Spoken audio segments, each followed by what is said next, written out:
This is Apollo Control Houston, 20 hours, 10 minutes, 18 seconds now into the flight Apollo 8. Apollo 8 now 88,735.6 nautical miles in altitude. Its current velocity, 5886.8 feet per second. We've had no conversation with Apollo 8 since our last announcement. But this is understandable. To quickly recap our status. Spacecraft Commander Frank Borman is currently awake. The other two crew members, Jim Lovell and Bill Anders, are in their sleep period. There are no scheduled events per the flight plan with the ground, at least for a period of time. And at 20 hours, 11 minutes, 15 seconds, this is Apollo Control Houston. Apollo Control Houston, 20 hours, 41 minutes, now into the flight Apollo 8. The Apollo 8 spacecraft now 90,465 nautical miles in altitude. Our current velocity, 5,807.8 feet per second. We've had no conversation since our last announcement with Spacecraft Commander Frank Borman. We've had no requirement for a conversation, so we have not bothered him. At 20 hours, 41 minutes, 45 seconds into the flight, all systems continue to look go. This is Apollo Control Houston.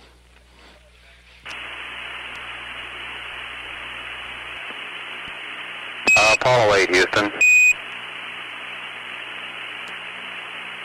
Go ahead, Houston, Apollo 8. Apollo 8, this is Houston at 21 hours. We'd like you to terminate the battery B charge and start a battery A charge, and then begin an O2 purge, over. I understand. Terminate battery B, start battery A, and an O2 purge. Roger, O2 fuel cell purge. Thank you.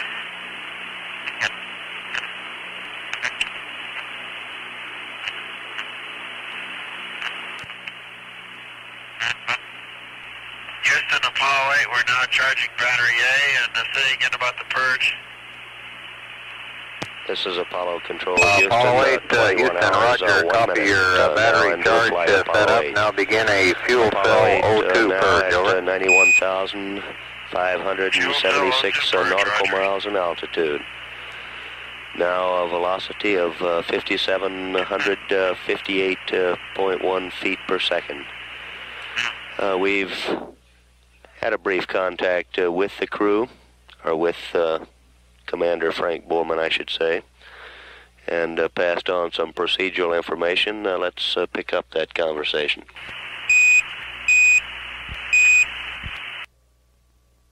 That was a conversation between capsule communicator Jerry Carr and spacecraft commander Frank Borman. Otherwise, very quiet here in Mission Control Center at 21 hours, 2 minutes, 48 seconds into the Apollo 8 mission. This is Apollo Control Houston.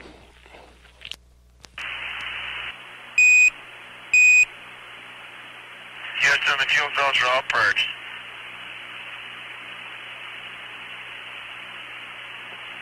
Roger, Frank. How's the tracking coming, Jerry? Houston, Apollo 8. Apollo 8, Houston. How's the tracking looking? It's looking good, Frank. We just took in another batch of data and we're processing it. It looks initially like we won't even need a mid-course number 2. As soon as we process this data, we'll have some confirmation for you. Should take anywhere from 15 to 30 minutes to finish the job. Thank you. Apollo 8, Houston.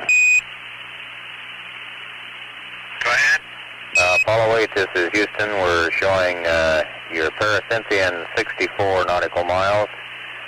Your next mid-course at 28 will be less than 1 foot per second. We'll have a firm confirmation on this in about 2 hours. Roger.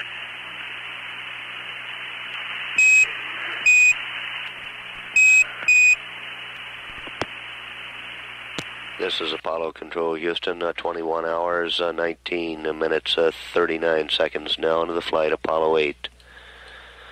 The Apollo 8 spacecraft, at the present time, 92,600 nautical miles in altitude. Our velocity display shows 5,712.9 feet per second. A speed of 5712.9 feet per second.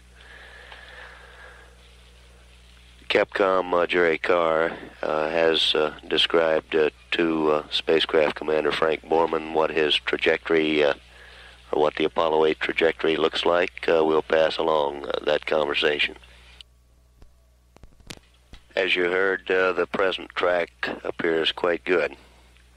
The point of closest approach to the moon predicted 64 nautical miles. And this consideration of the mid-course correction, if one were made for MCC2, at least at this point in time, appears to be one of less than a foot per second. Therefore, it appears unlikely that we'll do a second mid-course, but the flight dynamics officer here in Mission Control will continue to look over the data for a couple more hours before we make such a decision. At 21 hours, 22 minutes, 18 seconds into the flight, Apollo 8, this is Apollo Control, Houston.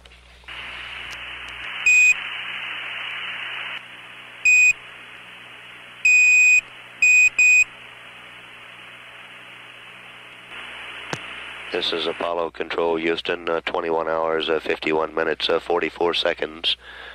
Now into the flight, Apollo 8. Apollo 8 now showing a velocity of 5,637.5 feet per second. Its current altitude, 94,351 nautical miles. Members of the green team of flight controllers are now being briefed in the Mission Operations Control Room by their black team counterparts. We're due for a change of shift here shortly. There will be no change of shift news briefing with the black team. We repeat, there will be no change of shift news briefing with the black team. And during this the past 30 minutes or so, we've had no conversations with spacecraft commander Frank Borman. At 21 hours, 52 minutes, 50 seconds into the flight of Apollo 8, this is Apollo Control, Houston.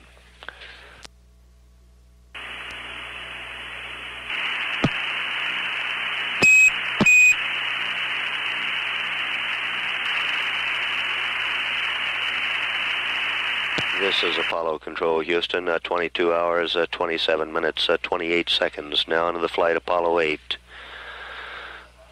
The Apollo 8 spacecraft now 96,265 nautical miles in altitude. Its velocity reading at this time 56 feet per second, 5,556 feet per second. Again, as has been characteristic during this shift, we've had no conversation with spacecraft commander Frank Borman since our last report. Meanwhile, in the Mission Control Center, Cliff Charlesworth's green team of flight controllers have taken over.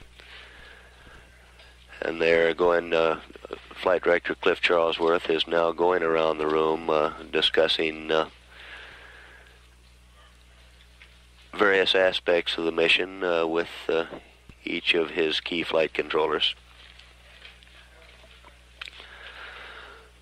During the black team shift, we found Colonel Borman asleep for a good segment of that period, and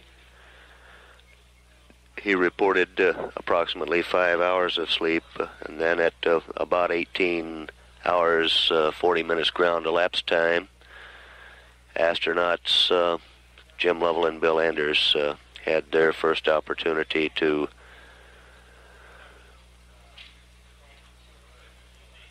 relax since awakening at 2:36 Eastern Standard Time Saturday morning. Otherwise, all systems appear to be functioning quite smoothly.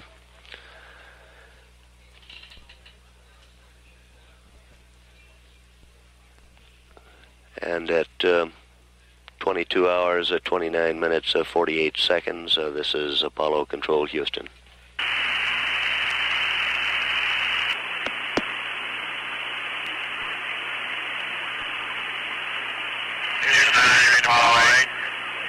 Apollo 8, Houston, go ahead. Yeah, reading you loud and clear, Frank. Good morning. How you doing? Hi, Mike. We just broke lock for a minute, and I wondered why. Roger. Apollo 8, Houston. Go ahead. Roger, your brake lock is due to the fact we switched antennas over from Honeysuckle to Madrid, over. Roger, thank you.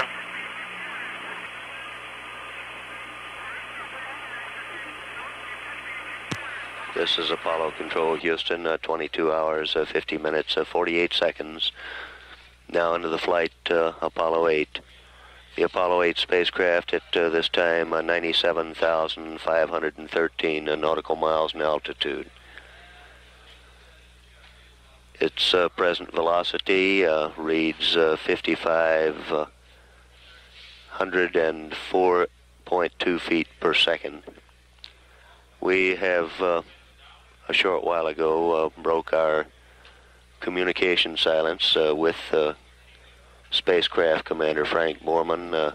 He called down and asked a question. Let's play that for you. That crisp and chipper voice from the ground was Mike Collins, who has taken over the capsule communicator's role here in Mission Control Center. Meanwhile, at 22 hours, 52 minutes, 28 seconds into the flight, Apollo 8, we're looking good. And this is Apollo Control, Houston.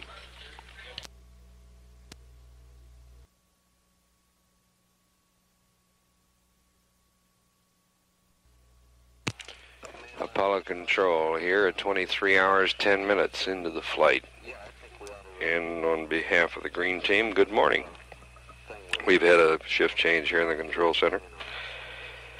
And our capsule communicator, Mike Collins, is about to engage Frank Borman in a conversation in which he will cover, among other things, the fact that based on the track over the last 12 hours, we see only a need for another mid-course of on the order of 0.7 feet per second, which is too small within our ground rules to bother with.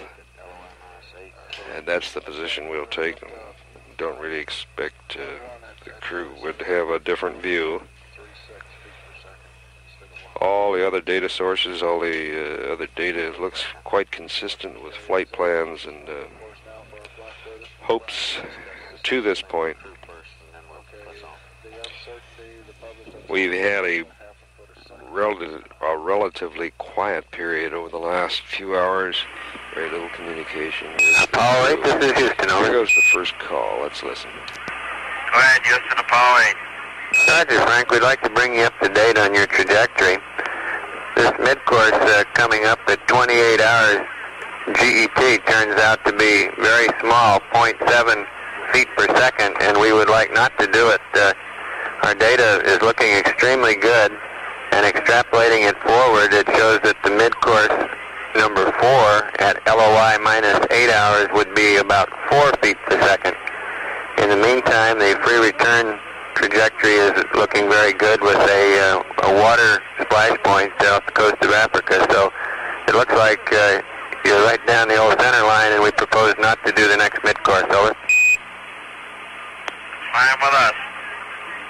Okay, and in regard to your timeline here, we suggest that you let Bill and Jim sleep for an extra period of time and don't wake them up until 26:30 GET, and that would cause deletion of P52 and P23 at 26 hours GET. Over. Roger, understand. Delete the P52 and P23. Affirmative. Delete those at 26 hours. Wake the other two guys up at 26:30, at which time they can eat and then chlorinate the water supply after they have eaten. Roger. This would put us back on our nominal flight plan at 28 hours GET. Over. Roger. How's all that grab you? Fine. Okay. NASA can Apollo control here. That apparently wraps up the conversation for this opening shift period this morning. One other item of interest, we're rapidly nearing the 100,000 mile point, estimated 98,891. And we'll certainly note the passage of the 100,000 mile mark. The big yellow line extending on our Earth-Moon map system is now roughly halfway to its target. Small little white dot off in the far right, which is out at the 210,000 mile mark for our mapping purposes. And all in all, that's our status at 23 hours, 17 minutes into the flight.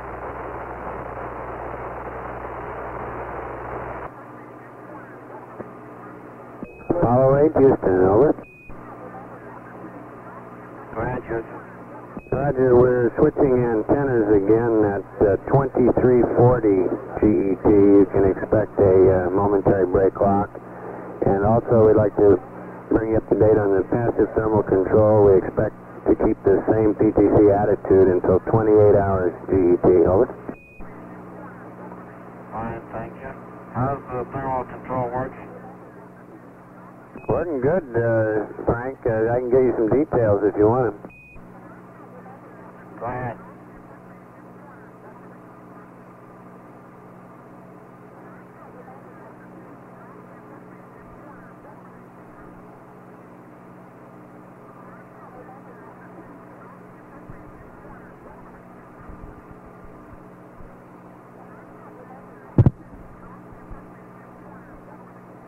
I'm all ears, Houston. Go ahead with the details. Okay, stand by one until we switch our antennas, Frank. I'll be right with you. Roger.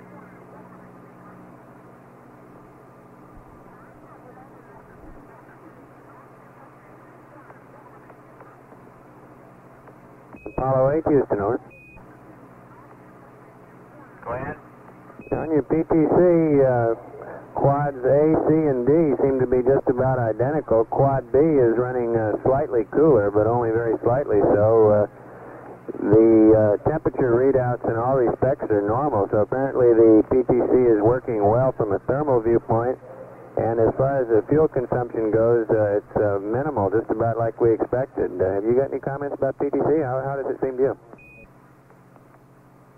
Seems fine. Seems to be working all right, just as you said. I just wondered how the readouts on the SPS were, too.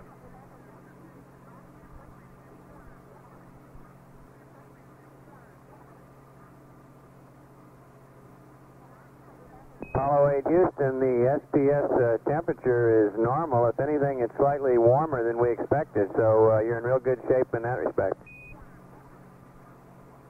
Thank you.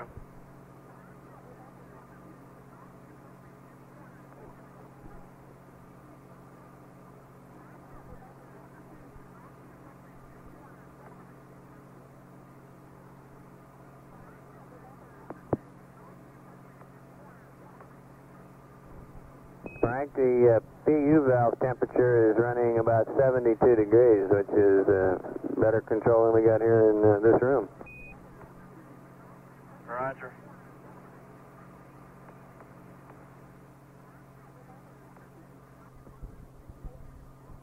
Apollo 8 Houston, over.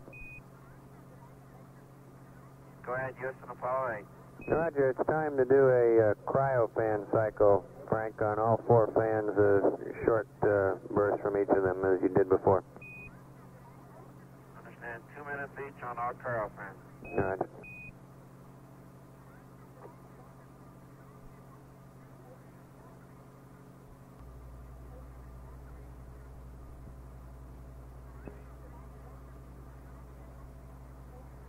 This is Apollo Control, Houston, 23 hours, 48 minutes into the flight. Mike Collins has been chatting with Frank Borman about this and that for the past few minutes, and here's how that conversation is going. And Apollo Control here.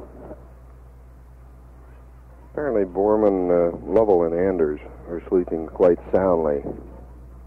We could almost detect that Frank Borman is keeping his voice in a low, measured tone to avoid rousing them. We have suggested that their sleep period be extended as much as an hour and a half. They were up nearly 24 hours, in fact, probably every bit of 24 hours, due to the fact that they were roused about 2:30 yesterday morning Cape time, and they went to sleep about 6 hours ago. Certainly made for a long day, and they apparently had no trouble sacking out. We have passed the 100,000 mile mark. We're now 100,738 miles from Earth. This is Apollo Control, Houston. Cryofans off in cycle, Houston.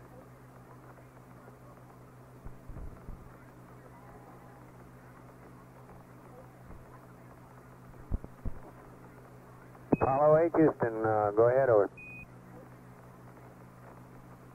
Sending cryofans to occupants completely cycled. Okay, thank you, Frank.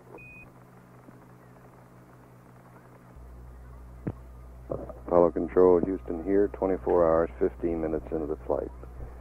And since we last talked to you, the only contact we've had from the crew is a brief confirmation from Frank Borman that the cryo fans had indeed been cycled, as discussed about an hour ago. We're 102,000 miles from the Earth, and all is well. This is Apollo Control, Houston.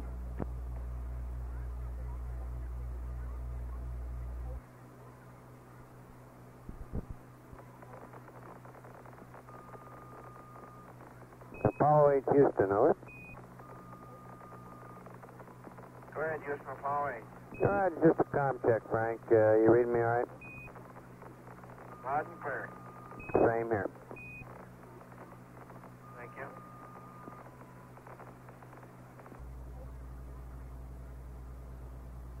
And this is Apollo Control, Houston, 24 hours, 37 minutes into the flight. We've had one establishing call since we last talked to you 20 minutes ago, and it was nothing more than an establishing call. We're 103,000 miles from Earth at this point, and let's cycle through some of our consumables and other items this morning, and we'll just look at them on our monitor and tell you what we see.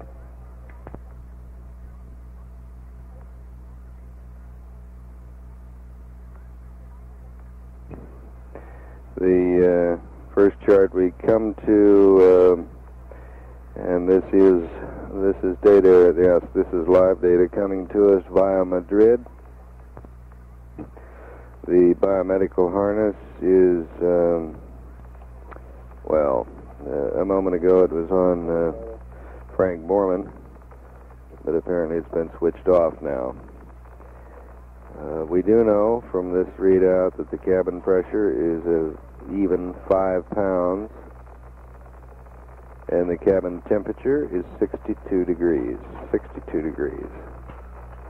Let's try another chart.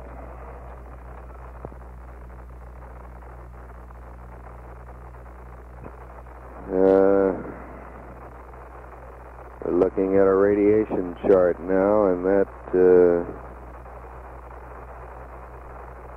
let's first get the time of it. Yes, it's the current reading, and it looks to me very much like there's no observable change. It breaks out from yesterday. It does break out the proton, the various classes of proton.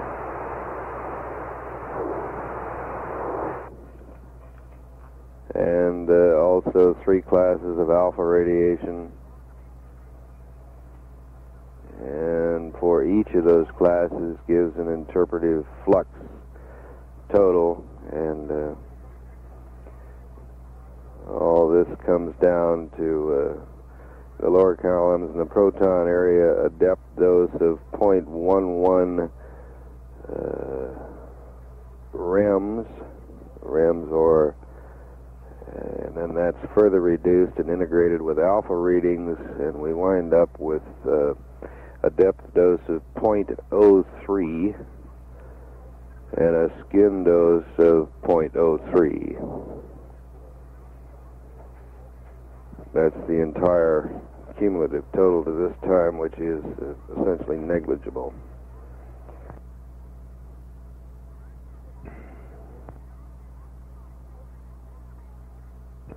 Now we come to our command service module RCS summaries.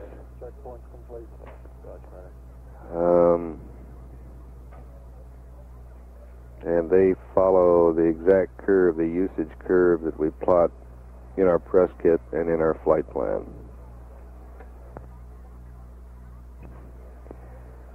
Our environmental control system tabulations. Let's see. Again, a confirmation on the cabin pressure, 5 pounds. We see a reading of 47 pounds per square inch in the glycol pumping area. The environmental control system radiator temperature is 72.8 degrees.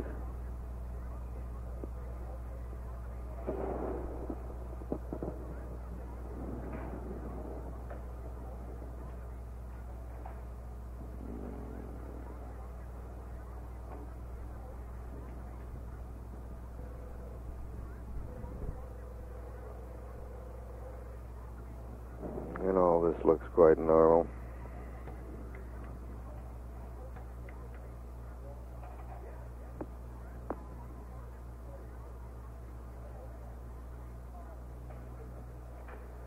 And here's the biomedical comparative data. And this would be the command pilot just before the switch. It was switched off here only moments ago. Frank Borman's mean heart rate, 74, a high of 77, a low of 71, and respirations running about 15 per minute.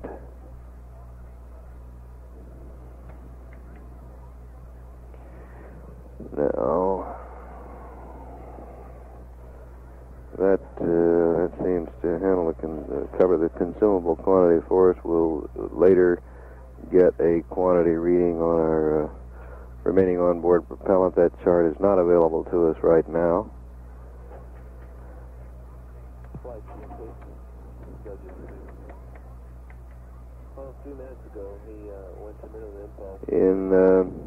Our velocity now is down to 5,274 feet per second.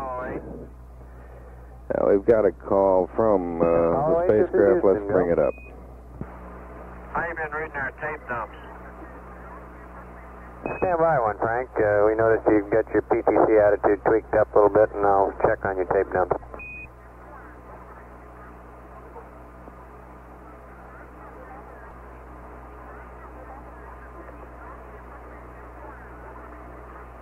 Apollo 8 Houston, the quality of the tape dumps has been very good. We have about 15 minutes to dump, which we'll do the next time we get high gain, over. How's the voice quality been? Yeah, it's been very good, Frank. Okay, we'll send you something down here shortly.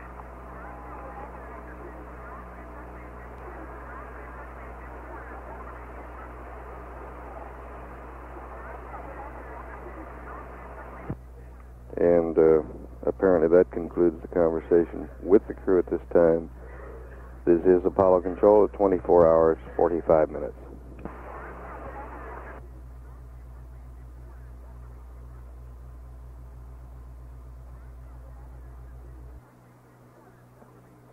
Apollo 8 Houston, over.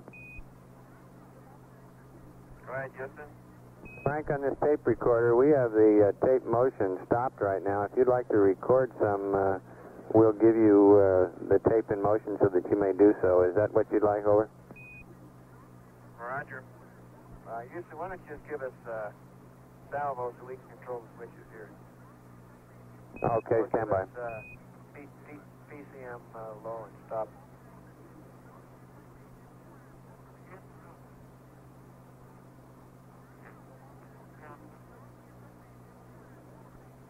You should have it now, over.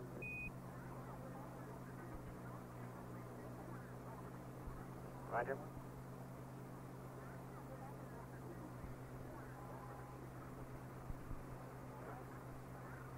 Houston, Apollo 8.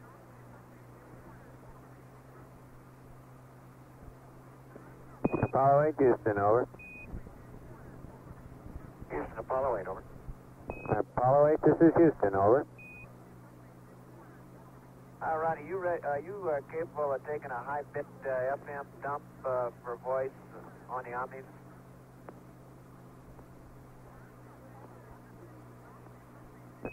That's negative, Bill. Not quite on the Omnis.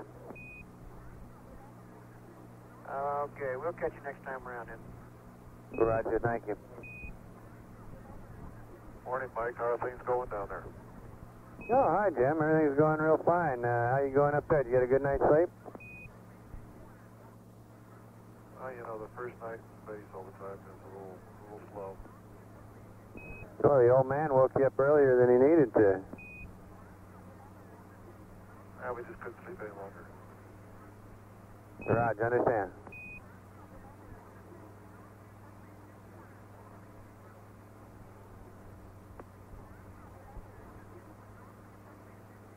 Apollo 8 Houston, the next time you're locked up on the high gain, give us a call and we're configuring for a dump, over. Roger, we'd like an evaluation of the voice comments, over. Roger, understand. So far it's been very good, and we'll evaluate this one as soon as we can.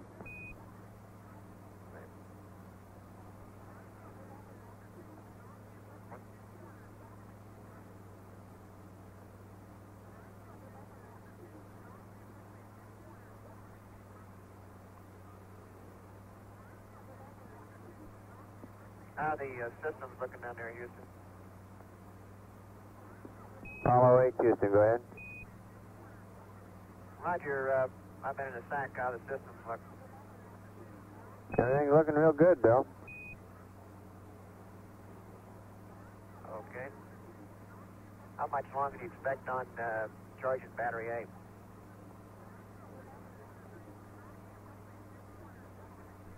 Stand by, Bill. We'll get you an exact number on it.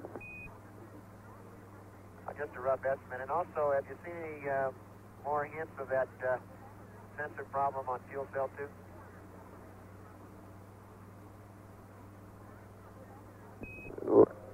stand by one, get the latest poop on it for you, Bill.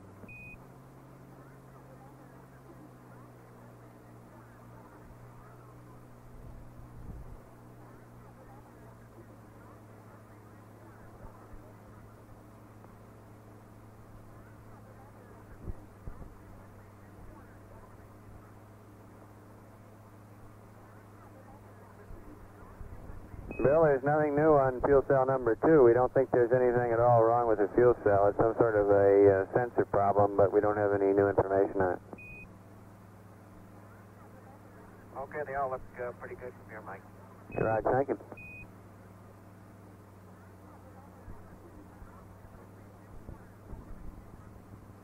I've got some updates for you whenever you're ready to copy.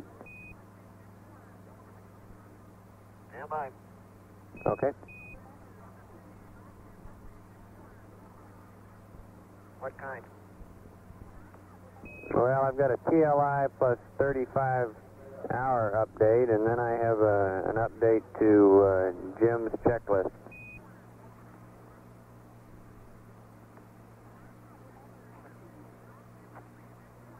Let's have the TLI plus 30 before we have the checklist update. They never give up on the checklist, do they?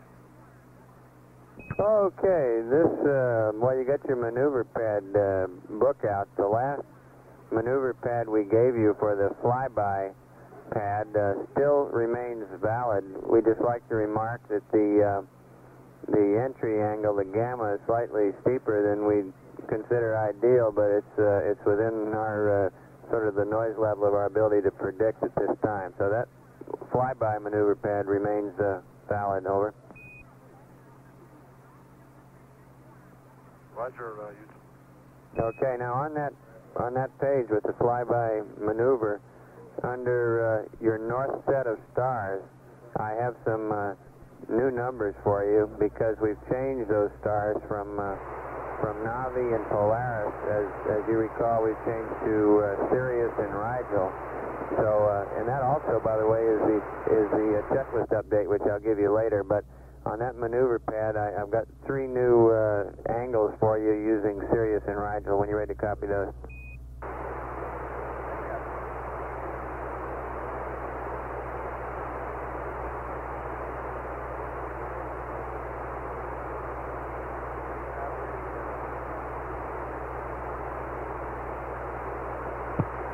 And this is Apollo Control Houston at 24 hours and 59 minutes into the mission.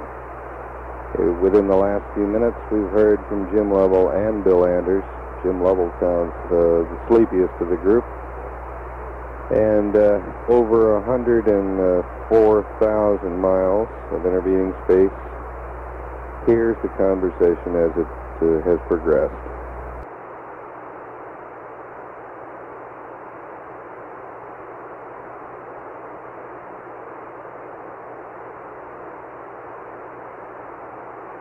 Apollo 8 Houston, how do you read, over?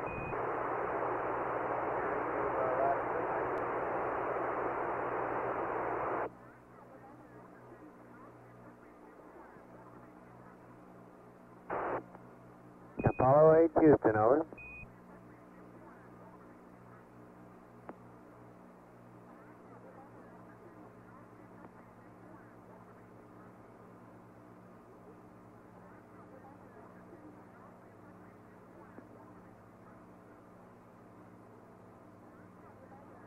Houston, Apollo 8, over. Roger, Apollo 8 Houston, you're loud and clear now. We had a lot of background noise there for a few minutes. How you reading me? Roger, I read you okay, Mike, and I read you the last time you asked me that. I guess maybe I wasn't getting through to you. Okay, well, did you copy on this flyby maneuver pad? We've got 3 new angles. Are you ready to copy those? I'm ready to copy the flyby angles. Okay, roll 137. Pitch 310. Yaw 340. Over. Roger, roll 137. Pitch 310. Yaw 340. That's affirmative, and I have the TLI plus 35-hour pad when you're ready for it. Roger, ready for the TLI plus 35. Roger, TLI plus 35 hours. SPS / GNN 63023 minus 162 plus 129er. Are you with me so far? Loud and clear. Good. 037565138 plus 00068 plus 00000 plus 46420 178 134 001 not applicable plus 00202 4642 547 4621 Are you with me, over? Roger, loud and clear. Good. 1 2 1 3 8 3 3 2 7 0 2 3 up 1 7 2 left 2 2 plus 1 2 9er 3 minus 1 6 5 0 0 1 2 9er 0 5 3 6 1 8 0 0 7 4 1 1 1 6 Comments on your stars, Sirius and Rigel. Roll 0 1 0 pitch 2 9er 4 yaw 3 2 0 no ullage other 1 fast return P37 Delta V equals 7821 for mid-Pacific landing for MPL. 2. High-speed procedures not required. Over.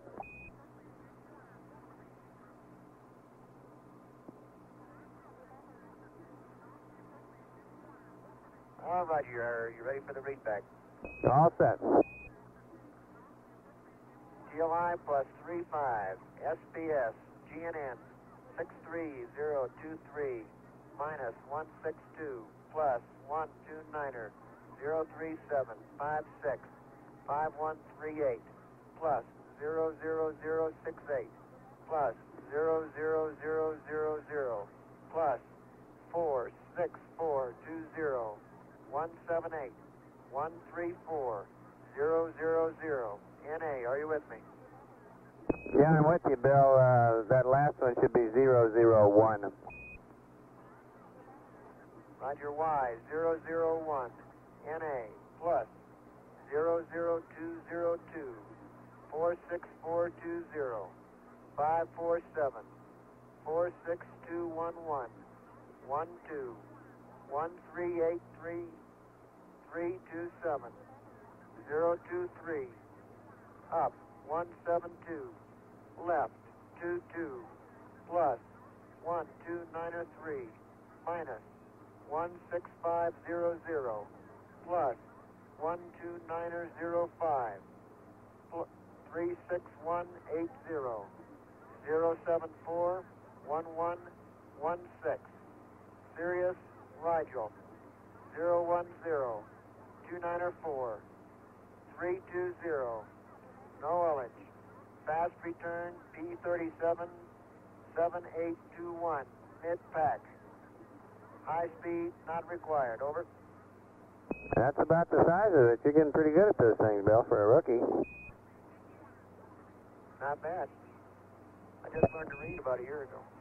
Raj, hey, I got a flight plan update for Jim. It's on page G. George, 82 able of his checklist, over. Roger, I've got it open. Go ahead, Mike. Okay, it's simply changing these north set of stars around. For Navi, substitute Sirius, which is number 15, and for Rigel, or correction, for Polaris, substitute Rigel, number 12.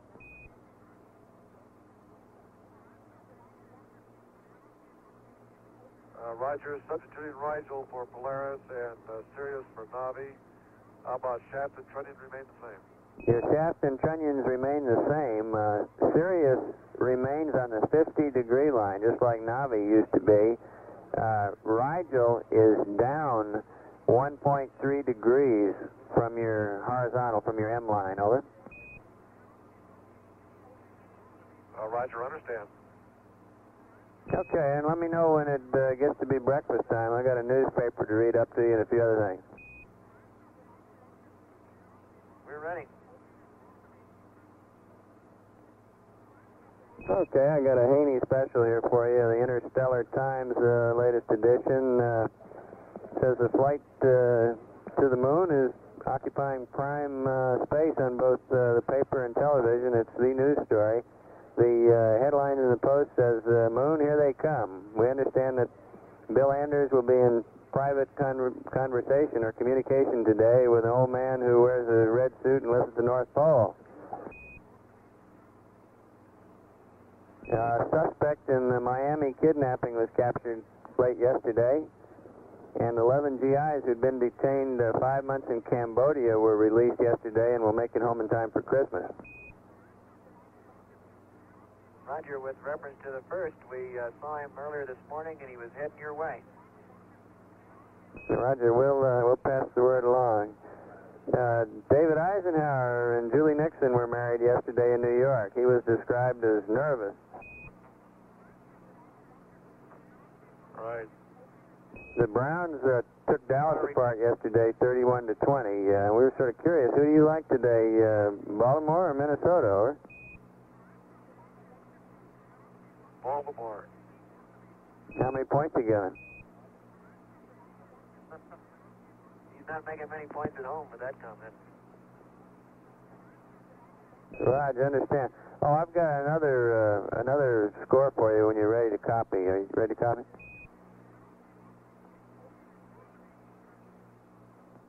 Stand by.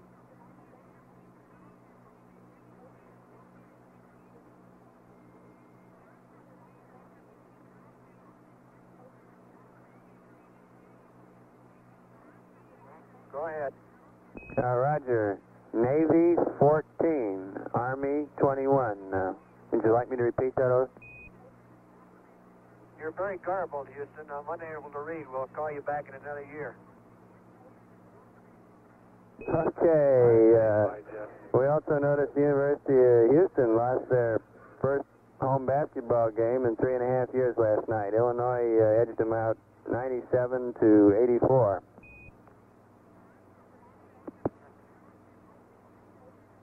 And some really big news. The State Department announced only a few minutes ago that the Pueblo crew will be released at 9 p.m. tonight, over.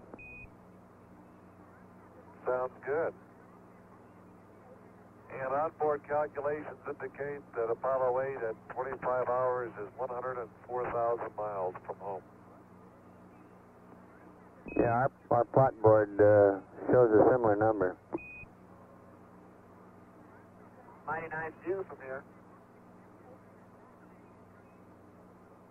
We're showing about 104,800 miles, and we're guessing another 8 to 10 hours on your battery charge. Okay.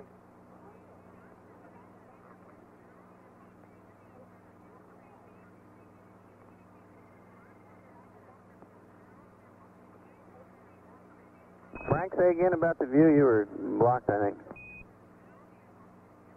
It's a mighty nice view we have down there today. A little bit more than a half Earth. Looks like Africa and the Red Sea is visible. I'm not quite sure. There's quite a bit of cloud cover. But even through the hazy windows, it's mighty nice.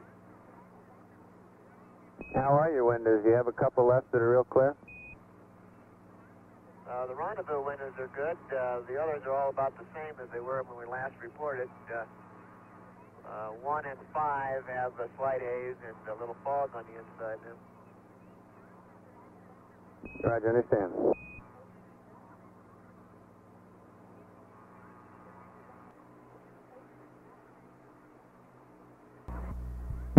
And at 25 hours, 16 minutes into the flight, whoops, here goes some more. We'll cut back. Yeah, Roger, just as a matter of curiosity for Bill, we can say a few words about the heaters for the cryo tanks and also for the fans.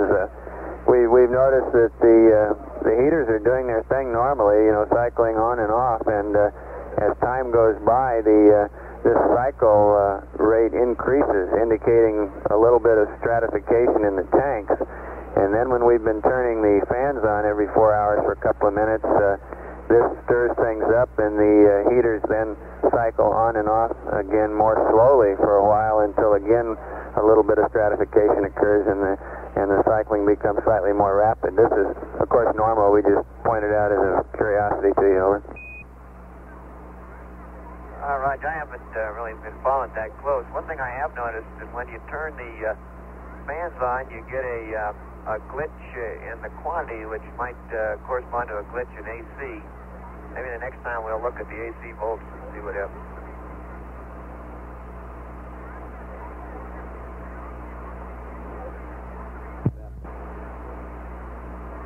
Okay, our experts say that's not the reason for the glitch. They say the stratification fakes out the capacitance sensor there for a second.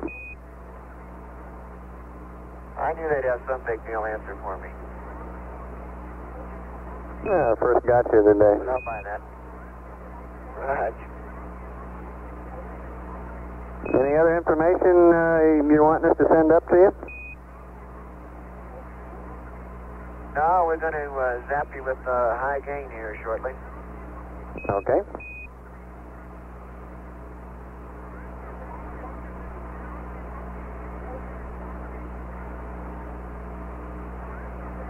And at 25 hours, 18 minutes into the flight, that apparently wraps up a very communicative period for this early Sunday morning. Meanwhile, the control center humorists are busy, of course, with trying to come up with music appropriate unto the occasion. One title suggested is Shine On Harvest Earth. We don't know how far that'll get. At 25 hours, 19 minutes into the flight, this is Apollo Control.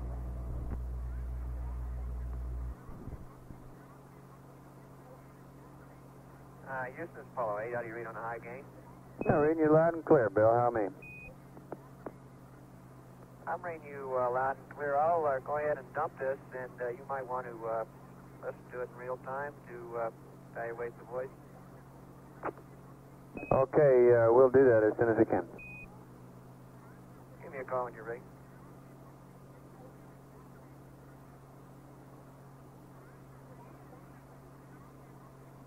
Do you want to dump it by your command, or would you like us to command the dump on? Over. Oh, you can go ahead and command it whenever you're ready. Okay, we're starting now. Thank you. I've already rewound. Roger. Roger, I've already rewound.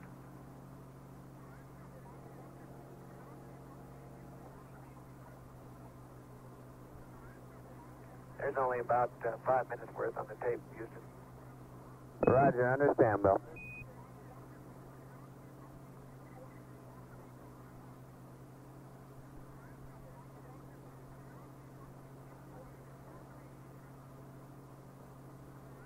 You promised me you were going to wait 3 days before you started doing this, Bill.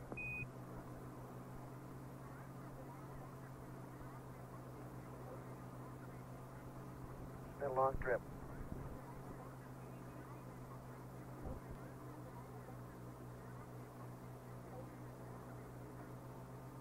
Apollo 8, Houston. Go ahead, Houston. Roger, Bill. We've got your dump, and the voice quality is very good. We're going to take about 20 minutes or so to get it back to Houston to play it. Roger.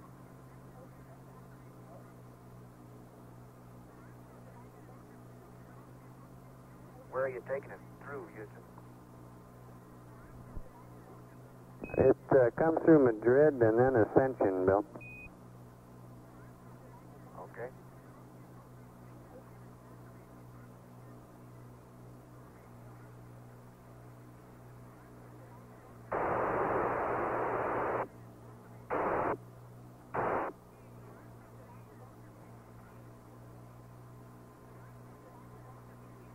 Apollo 8, Houston.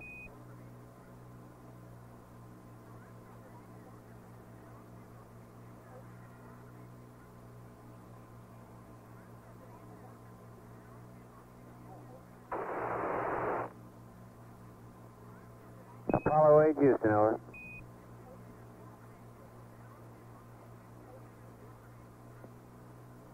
Apollo 8, Houston, over.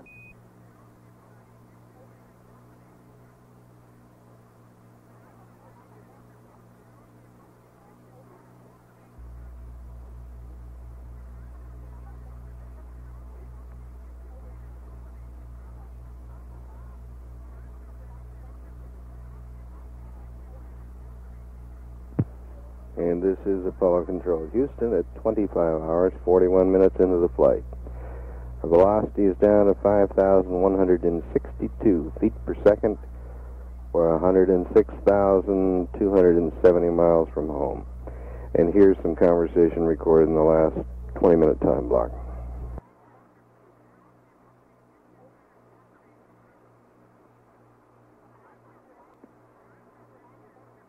Apollo 8, Houston, over.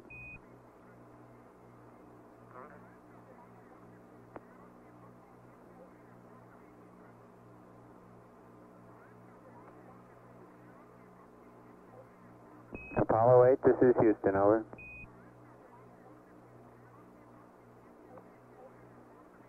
Apollo 8, this is Houston, over. Houston, Apollo 8, how do you read? Roger, Bill. We're reading you loud and clear now. We had a antenna problem down here. We had an unexpected switch of antennas, which probably caused your high gain to glitch. Roger.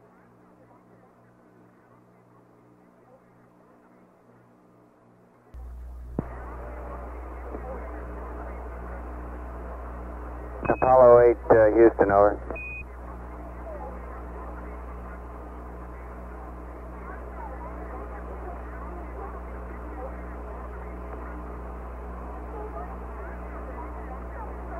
Go ahead, Houston, Apollo 8.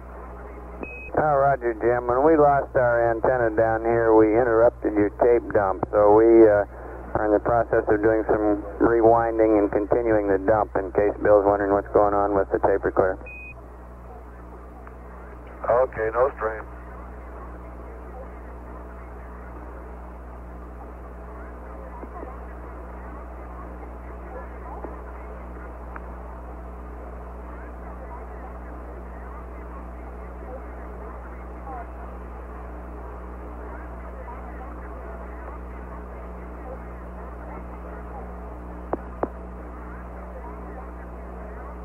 And at 25 hours, 46 minutes into the flight, that's our status.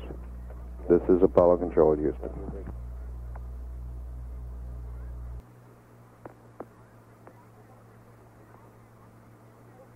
Apollo 8, Houston, over. Go ahead, Houston. Roger, at 26 hours, GET will be switching our antennas back again at Madrid, and you can expect a glitch on your comm system. Roger. Houston, Apollo 8. Go ahead, Jim. I noticed that you skipped the IMU alignment for about 26 hours. because we were still asleep. Do you want to include that again, or do you think it's required? Roger, Jim. We think it's going to be required prior to the next set of P-23 sightings, and we're suggesting that it be put in at 27:45. We'll have a flight plan, a more complete flight plan update for you here shortly. Okay, fine. We're in the process of having breakfast. Roger, understand.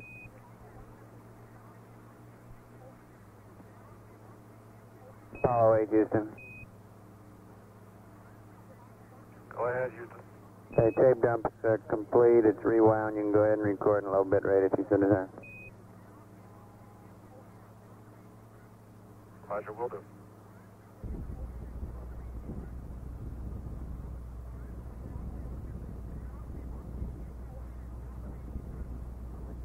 Apollo Control, Houston here. 26 hours, 6 minutes into the flight. We're 107,400 miles from home. Our velocity 5,118 feet per second. In the past 15 to 20 minutes, we've recorded this brief conversation. And that wraps it up for this period. This is Apollo Control, Houston.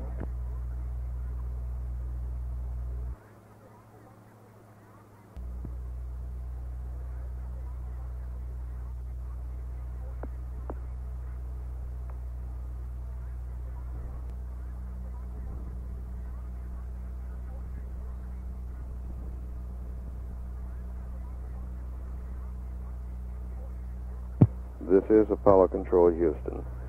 26 hours, 27 minutes into the flight. We're 108,400 miles out. Our velocity now is 5,080 feet per second. We've had no conversation with the crew over the past 20-minute period. We do have this advisory, however, on the trajectory of the S-4B. At this particular point in the mission, 26 and a half hours, the S-4B is placed by our best estimates at a point 800 miles. It's moving on a track 800 miles outboard of the spacecraft and 1,200 miles behind the spacecraft. I say again, it is 800 miles outboard of the spacecraft and 1,200 miles behind, diagonally behind the spacecraft. Both are nautical references. The point of closest approach of the S-4B and Apollo 8 will be, according to our trajectory experts, at a point when the spacecraft rounds the moon for the first time. The S-4B will go by, they will pass each other, and there will be approximately 1,800 nautical miles between the two of them at a point just as the spacecraft is acquired by the Earth after its first trip around, and as it's completing its first trip around the moon. The path of the S-4B will be outboard of the moon, and it will move on into its solar orbit. The distance, again, the point of closest approach is the two move about the moon, the S-4B moving off to on the sun side of the moon, and the spacecraft making its first pass around. They'll come within 1,800 nautical miles of each other. And that would occur at roughly, 73 hours into the flight. That's based on a LOI of about 72 hours. At 26 hours, 29 minutes into the flight, this is Apollo Control, Houston.